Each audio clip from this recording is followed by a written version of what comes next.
Hi everyone, welcome back to Casual Watch Talk. So last time we looked at my State of the Watch collection, and if you haven't seen that, definitely check it out. Thanks for all the positive comments on that video. And this week we're going to do another special, but it will be Kris's collection. But first of all, how have you been, Kris? Very good. Well, should we dive straight into it then? Because I am really interested to see. It's been a while ago since we did your collection review on the channel, even before you started joining me on the podcast. But I'm really interested to see how the year panned out, how 2020 and 2021 panned out for your collection.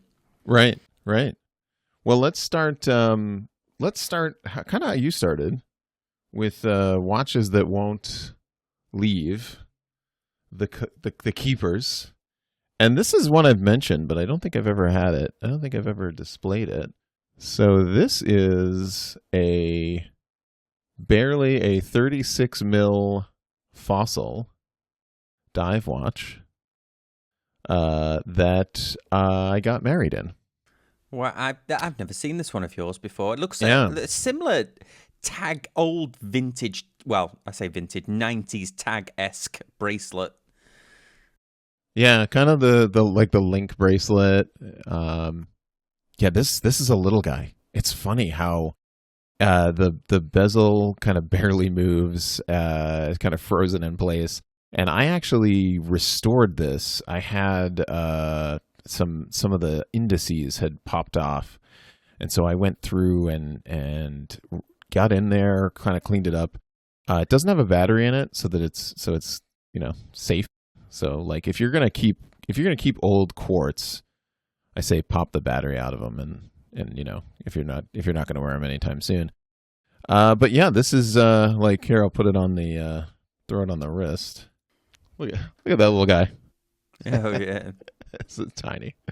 Well, I wore that CWC, and that was 36 mil for the longest time.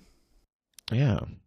So this is Fossil, I'd say circa 2003, 2004, something like that.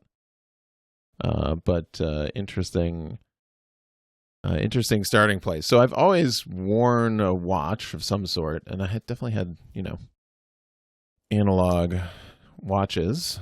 So that's definitely a keeper. Sure.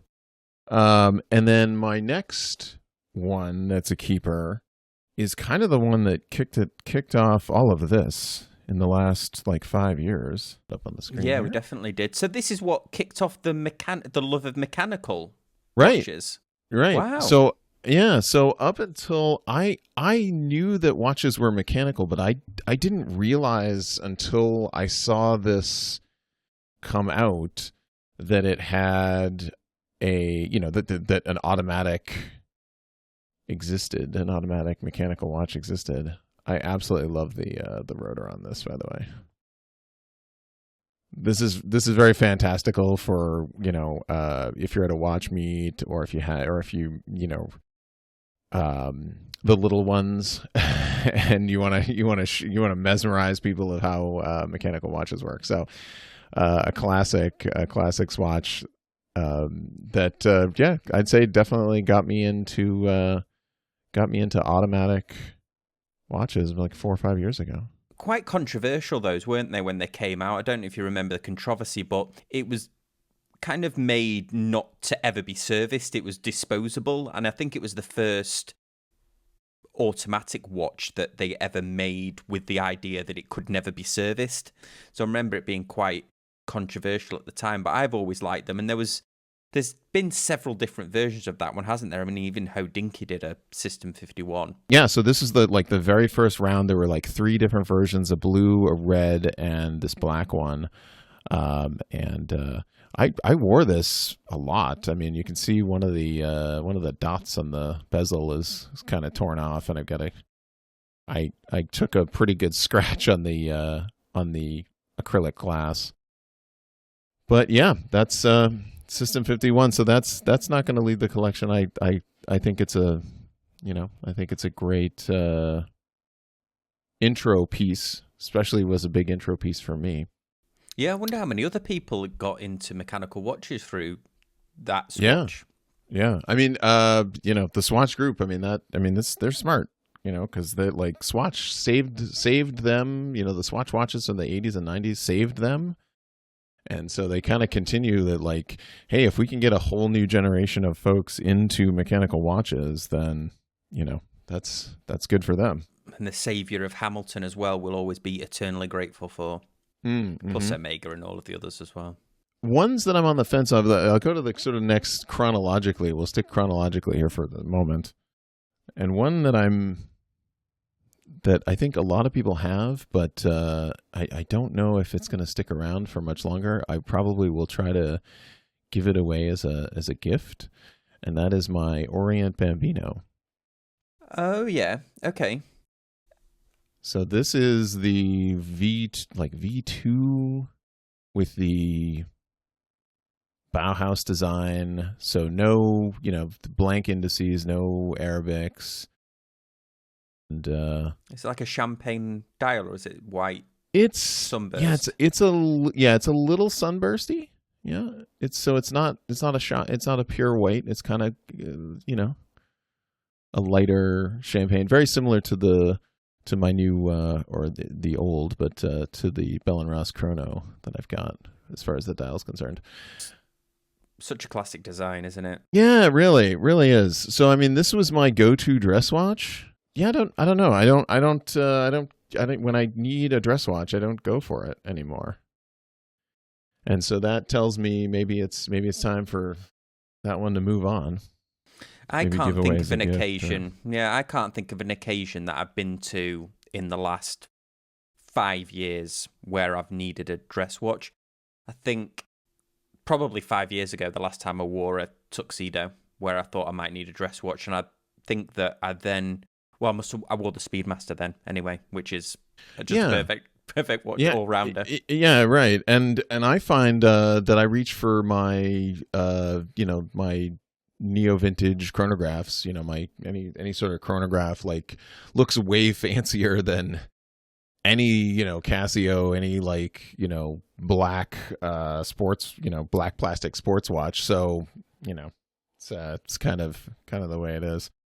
So speaking of like gateway, so I guess those two there, pretty good gateway pieces. The Orient Bambino was, those are on sale all the time. You can pick them up inexpensive. I started to, around the time, get into Seiko. And so this is something I kept for myself. I actually made 2 of these. But this one I kept for myself. This is a modded Seiko. This has the dial of a 007, so it's that blue, and this is the SNZ case, that field watch case. And so fun little, So how did this come about? Did you have a watch that was damaged, or did you just happen to? Because you wouldn't.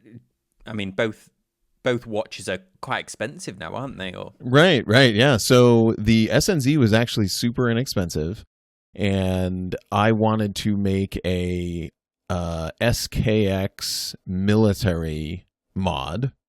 So I grabbed the dial out of this one, and then I managed to pick up an SKX for the low price of $180. So you kind of know when that was. Only a few years ago, right? And got I kind of had leftover parts, and so put this together with leftover parts. This is a NH35, so it's wind and hacking, which is nice. It's like the best of what I would put into a Seiko mod. And it's great. Like I'll throw it on like this, or like an orange strap, and wear it to Disney, or fun summertime watch.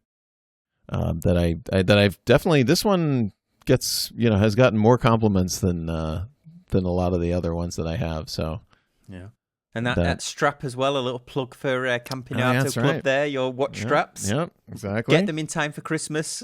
That's right. You got a few, I think the 18th of December will be the U.S. shipping holiday deadline. So if you've got a car and watch lover in the house. Let's flip back to, I mentioned that I would wear G-Shock all the time. This is that G-Shock. This is old school Casio. I have the model number. I'll have to give you the model number. Yeah, it's quite a common design. That is it, quite a familiar design from like the early 2000s ish. Yeah, the G-Shock Tough Solar. But what's interesting about this one is this has a rally timer in it, as I think I mentioned on the show, and so I'll attempt to demonstrate that. Is this the one you 3D printed the adapters for? Correct. Yeah, I did. NATO adapters. Yeah, I did. I have it on the original strap right now, but I do have the NATO adapters for it. So let's see. So for example, I'm on rally mode right now, and if I were to start the chronograph, see how it says 19 seconds there? That's to the next minute. So that's to, 4:27 or whatever. And so if you are in rally mode, then it gives you a 10 and a nice countdown. Oh, it's flashing as well. Yep. Again, we're going to have to apologize for our audio listeners. Right. For this one. And then it starts the chronograph on your minute, which is a rally timer functionality. So every car leaves exactly at 0 of the minute. And so then you would have started the stage, and then it just keeps it.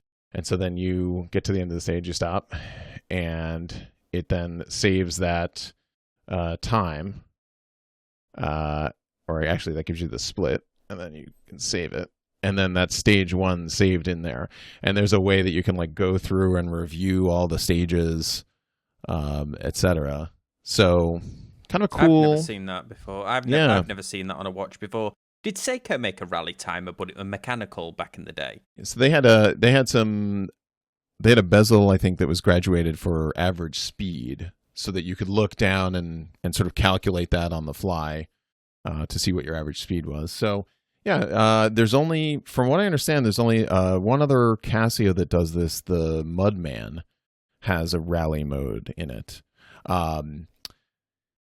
There are dedicated Navigator Copilot watches for rally co-driving that cost hundreds of dollars that will do that and save all your stages, etc. My wife has one. I'll have to bring it on the show sometime. I'll have to show it off. But this is a way to kind of get that same functionality, that basic rally timing functionality. So really cool piece. Solar. That never needs a battery. I've had this one this is going on, I want to say at least 15 years, almost 20 years. So, all right, let's switch to a controversial. We'll switch it up here. A little controversial piece. Bit of a roller coaster. Yeah, I will do this before we go into what sort of my main collection is. The wearing collection, as I called it. Yeah, right, exactly. And that is this Citizen. Remember this guy? Oh, yeah, this is the one in the summer you waited ages for it to arrive. Sort of a pilot-style watch with IWC style hands. Yeah, I really like the blue and the numeral 4 with the cap on the 4 is cool. Kind of has that look to it. Again, eco drive, so never needs a solar, never needs a battery. It's a really good looking watch. It's got some military pilot aesthetics to it, and maybe a little dive watch. And so I got this, and I thought, this is going to be the grab and go. And I have grabbed it and gone exactly one time. So, because I think that's a really. I'm. As you saw from my collection, I've got major blue dial vibes going on in my collection at the moment. That's a gorgeous looking blue, which, I know. Citizen, you'd expect that from Seiko, but Citizen, sometimes the dials are, are good, but not often. I had one that was a grey Citizen, and it shimmered with the light that much that I kept thinking there was a thumbprint on the glass. But what do you think it is that's just not drawing you to it? I don't know what it is. I'm sure there will be viewers and listeners disappointed that this one is not. I just didn't really. I want to love it, but Don't. I'm like, you know me. I am no one to talk. I give them a short runway, don't I? Watches that I don't Right. like.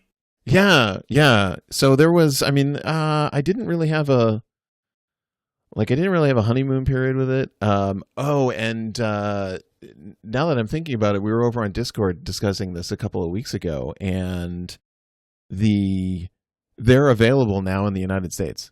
Oh, right. So you can pick this one up in the US. So I paid probably a $80 premium to import that one. World shipping. So kind of a little disappointment. Maybe that was the icing on the cake of the disappointing cake. So maybe just icing on the outside and foam in the middle. Yeah, kind of right. So that's the end of that one. So, the cake is all right. a lie. All right. So let's get into when I started to get serious about watches. I had a Hamilton khaki. We'll actually be discussing the Hamilton khaki that I gave away in a future episode because it is back for some service. Really? And yeah, and there was some statement that was like that they might have gotten water in it. They for sure got water in it.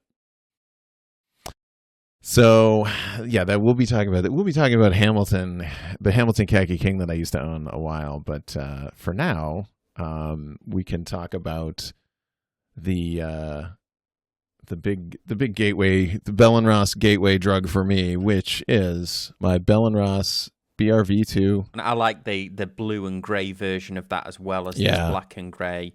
Yeah, it's a smart looking watch. I know we mentioned a few weeks ago that we don't think there's enough people talking about Bell & Ross, but then you pointed out that you think more normal people, non-watch obsessives. Yeah, I feel it seems to me that it's a pretty well recognized brand. So it's sort of surprising that you have a brand that is pretty well recognized by the public, I think, but is not necessarily talked about all the time by watch enthusiasts. So definitely holding down the Bell & Ross. So this was to celebrate my new job at my current company. I'm still with them, which is great. And so this was a release in I think Basel 2017 or 2018, and I picked it up at the end of 2018. And BRV2 GMT. And again, like you're the previous Citizen, it's got a little bit of pilot watch in there, a little bit of field watch, and it's got that oversized hand that's reminiscent of the Rolex Explorer. Yeah. As I often mention with Bell & Ross, they are a fairly new, I'm using air quotes, new company. So they started in the 90s. And their sort of design philosophy is, hey, if we were around in the 1970s and we were going to make a vintage, looking GMT pilot's watch, what would that look like? And this is 100% what that looks like. As an IT guy, I often need to know what time it is in Zulu time, GMT, UTC. So very helpful when I'm doing my job and looking at logs and things happen and it's like, oh, this happened at 3 a.m. And you're like, well, 3 a.m. what time? So, and then when you're going to make support calls and you're supporting customers in the UK, East Coast, and the West Coast simultaneously, it's nice to be able to just look down and say like, oh, okay, I know where you are. Or when your boss goes to Japan and thinks that he's going to be available during the waking hours of your day, and you look down at your watch and you're like, there's no time where you'll be up and I will not be available. So yeah, that kicked off my interest in Bell & Ross. I had gone to, and I think you've been to a couple, the watch show, the Watch Buys watch show for Sinn. Yep, I've been to one. Yep. Yep. And once I started looking at Sinn, it really gelled as far as like this is my type of watch. This is my pilot watch, tool watch aesthetic. I'm totally big into, as you know, we'll kind of build through my collection here. And come to find out that Bell and Ross did a setup with Sinn and did a apprenticeship with them, and I found out that the early Bell and Ross were actually made by Sinn, and I really fell in love with the Sinn 103, which is a mechanical chronograph with a Valjoux 7750 in it. And then I discovered that, just display this. Then I discovered that Sinn made them for Bell and Ross, and there has the dual branding on the dial. Yeah, it's really unique, that, isn't it, with the screw down pushers. It definitely looks like a Sinn if you were seeing it from... Right. Yeah, I mean it is, the serial number starts with 103, so it is definitely a 103. Pleasing to see the way that the numbers are on the dial, aren't they? Because they've not cut off any of the numbers to accommodate the subdials, the 3 subdials, have they? I really like how they've done it. I like, again, the capped 4 is cool. So, I mean, this is like, to me, this is standard issue pilot's watch, pilot's chronograph.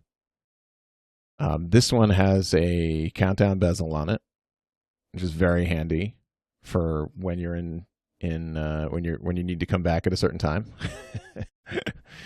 And screw down pushers, screw down crown. Like I said, it's got the Valjoux 7750 in it. So that is the super wobbly rotor one. But not really, nothing too amazingly crazy on the, nothing too fancy on the movement. This one, though, is a big boy. So with the domed sapphire on the top and the bottom, you end up around 16 plus millimeters. Wow. They're usually quite thick, aren't they, Valjoux 7750 watches? And right, and already, yeah, and you're already, with the Valjoux, you're already at least 13, 14, with the, if you just case it up, if you had 2 flat sapphires on here, it's the thing would still be, 14 mil, definitely. But I find it, it sits pretty well on the wrist, and it's a pretty cool piece. So for me, this was, why get a regular 103 when you can pick up one pre-owned that has a cool history and story to it, that kind of kicked off and really cemented the, Sinn, Bell and Ross in my collection. I had and sold a 144 that was also dual branded. So that one has gone away. We discussed it a couple of times. It was basically an Instagram darling. So it was one of those ones I could post on Instagram and, get all the likes, but I was sort of afraid to wear it, and it's a bit chunky, and it is kind of got a 70s kind of squared off lug to it. Yeah, it's an iconic design, isn't it? Because even that Porsche design one that Tom Cruise wore in Top Gear is that similar style, isn't it? Mm-hmm. Okay, getting down to it. So, as I said, Sinn is the way that I think we're going here. So this was a pandemic pickup. During the pandemic, I was on eBay, and we were all bored and checking out eBay. And so I picked up a white dial. This is the 104. This is the most popular. This is the fan favorite, isn't it? Yeah. When most people think of Sinn, they think of this watch. Yeah. It's boy, like you get a lot for your money with this, I think. I mean, I just for them, even if you buy one new, I mean, see if you can pick up a used one that's been well taken care of, because this was in absolutely great shape. The movement in it was in great shape. It keeps excellent time. I think this is almost zeroed out. It's maybe plus 1 second. And they're not COSC regulated, are they? Or they're not right. Not timed to COSC. Right. I mean, it came in, and I think I backed it off just a little bit, but I didn't have to touch it much to get it absolutely perfect, and I love it. So this is, I would say, my daily, almost a daily, second, maybe runner up to my GMT. If I feel like wearing a watch with a bracelet, I'll wear that. But this is usually not on a bracelet. It's usually on this fun rubber strap, which we discussed a little bit. This watch changed my mind on dive watches. So I had thought, again, like, oh, well, it has to be waterproof. So, get a dive watch because it's waterproof. But no, I think I'm fine. I think I'm okay. I mean, I like divers, and I'll probably, have them, wear them in the future. But this one was one of the ones that it made me feel like I didn't necessarily need like 6 or 7 dive watches in my collection. Fair enough. And it was quite controversial when you said that on a couple of podcasts ago, wasn't it? Did we get any comments on that? Divers? Yeah, we did. Yeah. Oh, we did? Oh, jeez. Oh, I got to go back and apologize. I got to go back and read those comments.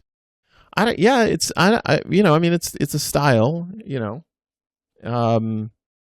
It's not for everyone, I guess. So speaking of controversial, is this watch on its way out? I don't know. I don't think so. I think I'm going to keep this one. It's very cool. So this is my Christopher Ward C65 chronograph. Yeah. This was your first foray into Christopher Ward, wasn't it? The first one you got to see in person and own. Yeah. It's so cool. The dial's cool. The colors are cool. I mean, I put it on an orange strap and I wore it to Disney. I feel like this would be. I haven't had a summer with it, but I feel like this would be totally fine on a funky strap in the summertime. Cool, not great. And you know what? It's a dive chronograph, right? So I get a little bit of points there.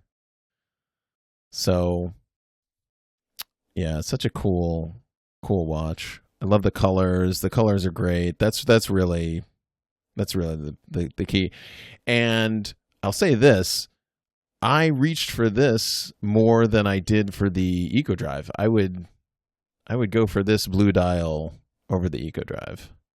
Yeah, they do a great job of the dial, Christopher Ward. And I like that date position at 6 o'clock, and it's got the like a roulette style date wheel, hasn't it? Not roulette, it's just all red. Oh, really? Yeah, oh, wow. So they're all red. I thought at first, yeah, but all red. Oh, there you go. And so it's they do a great chronograph. job. Yeah, C65 chronograph. Yeah.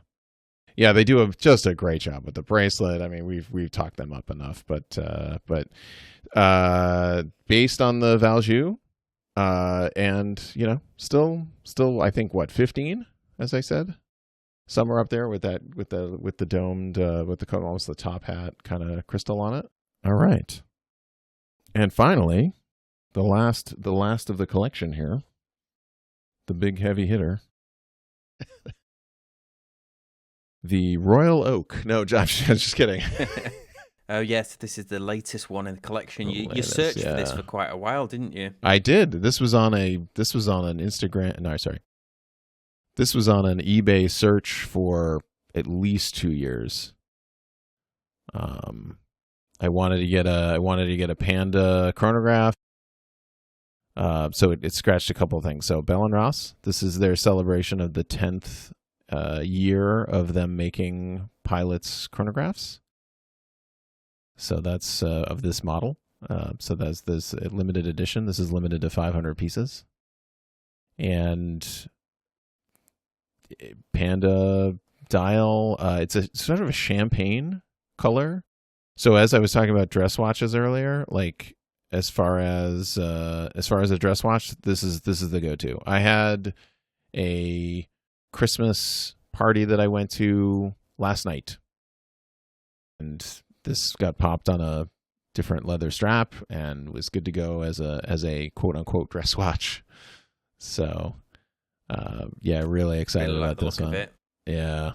I like that oversized counter for the subdial of the Yeah, chronograph. so that's for the running. For not running the chronograph seconds. Correct. On the left. So often it is on the running seconds is on the left, but yeah, oversized, easy to read, totally practical, impractical, but So is that the band it came on, or is it? very similar. This is actually shout out to Detroit Mint. This is a Detroit Mint rally that I had that I stored the original strap. The original strap is in really good condition, but I didn't want to put too many miles on it just yet. So popped it on this very similar looking deployant. So shout out to. So my collection, I want to, I guess, tell a little bit of a story there. I think a lot of folks will go, you'll start collecting stuff and you'll be like, all right, well, I want every color dial that they come out of, or I want these particular style of these watches, like your Seiko Monster. I know a bunch of, let's collect all the Seiko Monsters, this kind of thing. And for me, I think it's kind of a Bell & Ross history / pilot watch style that kind of weaves through my collection. Yeah, as you started honing your taste and what you really like. Yeah, exactly. So it's it's been a journey. It's certainly been a lot of fun.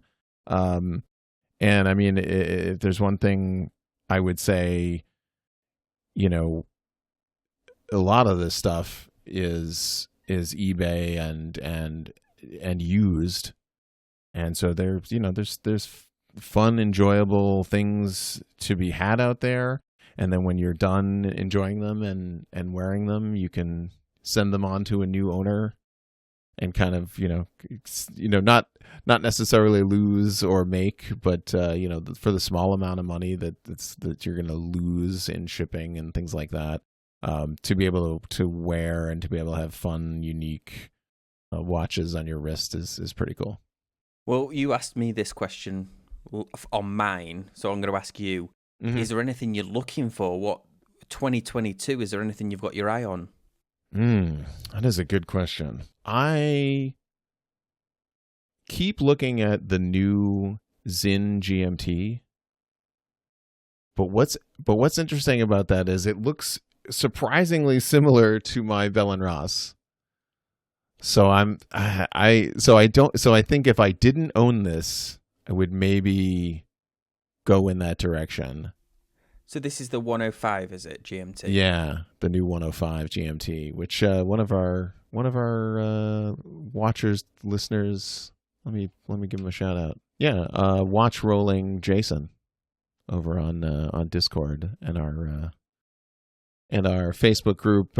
He just picked one up. It just came in, and I'm super jelly. I think it looks the business. I think it looks cool, but my problem is I think it's too close to what I've got already going on. So I don't know.